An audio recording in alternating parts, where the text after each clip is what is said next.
Hey, you guys, this is Lena Speaks. Now, back to my story, second part. Even though I was on the phone with my mother talking to her, and she came up with, and I was telling her, like, well, what about the situation with my sister Giovanna when you helped her when she was in Las Vegas? She somehow lost $500 and you was right on go. You helped her, you sent it to her. My other sister, my big sister, she same situation. She was all the way in Texas somewhere at the airport and was stranded. She helped her out of that situation. You know what she told me? I was just giving her an example because I'd never been in no predicament like that before. She literally told me that I was manipulating her. And I'm just like, how I'm manipulating you, and I'm only telling you what you did to help my sisters when they was in a predicament.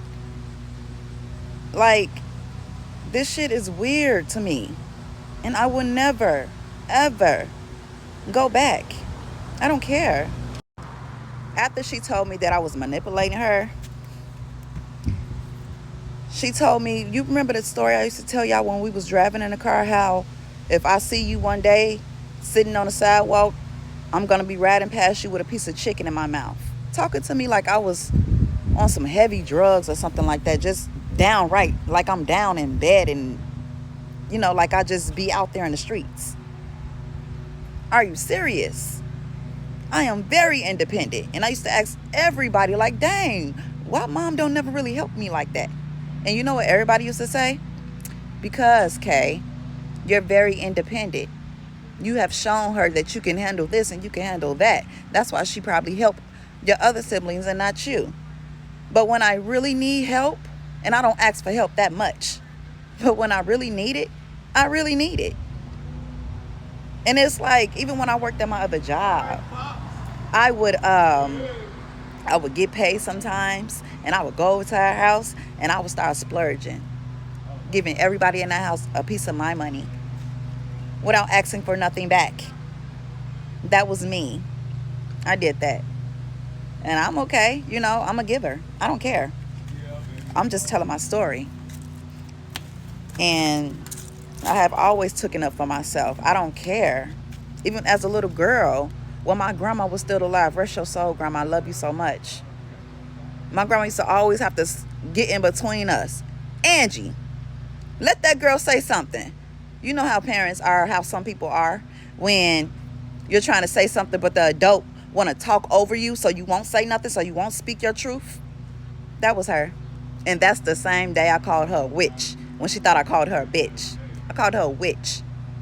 But yeah, I'm about to order my food right now and eat. Or, one time when I was with my ex-husband, when I was with him still, and I slowly started asking my mama for this and that. That's why when you with the wrong partner, your finances go down completely. Yeah, I was with him and my finances went down completely. Like, I never had to ask my mom for nothing. And she said that. One day she came to my house and she said, Kay, what's going on? You never had to ask me for anything. And I had to think. I stopped and I had to think. I had to check myself because she was right. And that's when I got the courage, started listening to these motivational videos and stuff like that. And I moved. I ran away. But yeah, like, I just don't understand. I don't. And another thing that I really never let bother me, it bothered me at first, but after that, I just said, whatever. It's whatever. I didn't let it bother me. I don't let nothing bother me that I cannot handle or fix. I don't let that shit bother me. I let it go. I give it to God. But my mom, she say, oh, I don't watch kids. I don't watch kids. I do not watch kids. Why every time I go over there, she's watching kids. And then when I see her, she be like, oh, I'm not watching them. Yeah, you are watching them. Why are you lying to me? You're watching your grandkids. Oh, because you don't never watch mine when I was around. You never watched my kids. Every time I asked you, could you watch them? You would say no. But when I go over there, you're watching my sister kids. but want to lie and say that you're not watching them. Then who watching them? I even got pictures, and I'm gonna post them. When I started working at Winpack, 12-hour shift job, she thought that I wasn't going to work, so she kept having my daughter call me. And every time my daughter called me, she FaceTimed me, and I cut it on. I was at work every time. And I'm like, Malaya, why is you calling me? Because grandma don't think you at work. I'm like, what? I am at work. And then on top of that, I was trying to pay her to watch my kids. The only reason why I stopped paying her or didn't pay her is because I'm not supposed to be working no 12-hour shift job and coming home and seeing my 3-year-old shitty ass pamper. And I got pictures of that too. Shitty ass pamper. For how many hours? And then I'm looking at my son. I've been touched on before. So no matter where I'm at, where my kids go, whoever the fuck I'm with, when I leave you and you come back to me, I'm gonna see what's on your body. I'm gonna know what's there and what wasn't there. I'm always gonna know. Why? Because I've been touched on. So anytime my kids go somewhere and they come back, I'm always gonna know what's on their body and what's not. Always. Evil and spiteful. God do not like that. How do you go to church every day and you do the opposite? How? I don't understand that. That's delusional. It's very delusional to try to speak the Lord into people and this and that, and you not even following the instructions. You're not. I don't understand that. You're not following the instructions. You're not. But you know what really used to irritate me? My mom and my auntie. Like, I love my auntie. I did love my mom. But like, I never understood their relationship. Like, how do my mom have girls? Me, my sister, and my other sister.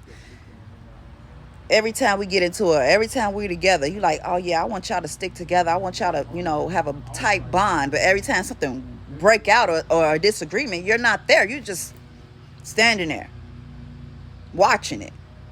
Like you got a monetary spirit on your ass or something. Like, what the fuck? And then every time your sister call, you answer the call, or you ignore it, or you answer it, then you talk shit when you get off the phone. And then after you knowing that she's about to come, you play like you're asleep or you're not there. You just ignore the door. They used to get on my motherfucking nerves. Like, why? Why? I love my sisters to death. I love them. I don't care what we go through. I love my sisters. But you have some issues you need to fix. Because I ain't did nothing. And I'm going to keep saying that because grandma even know I ain't did nothing. God knows. Jesus knows. Bertha know. Uncle Van know. George know. I ain't do nothing wrong to you. You just jealous. And when I talked to my sister when I was at that hotel trying to get help, my sister said the same thing. I don't know what's wrong with mom. It's like she got an envious or she's jealous or something. I don't know. Something's wrong with our mother.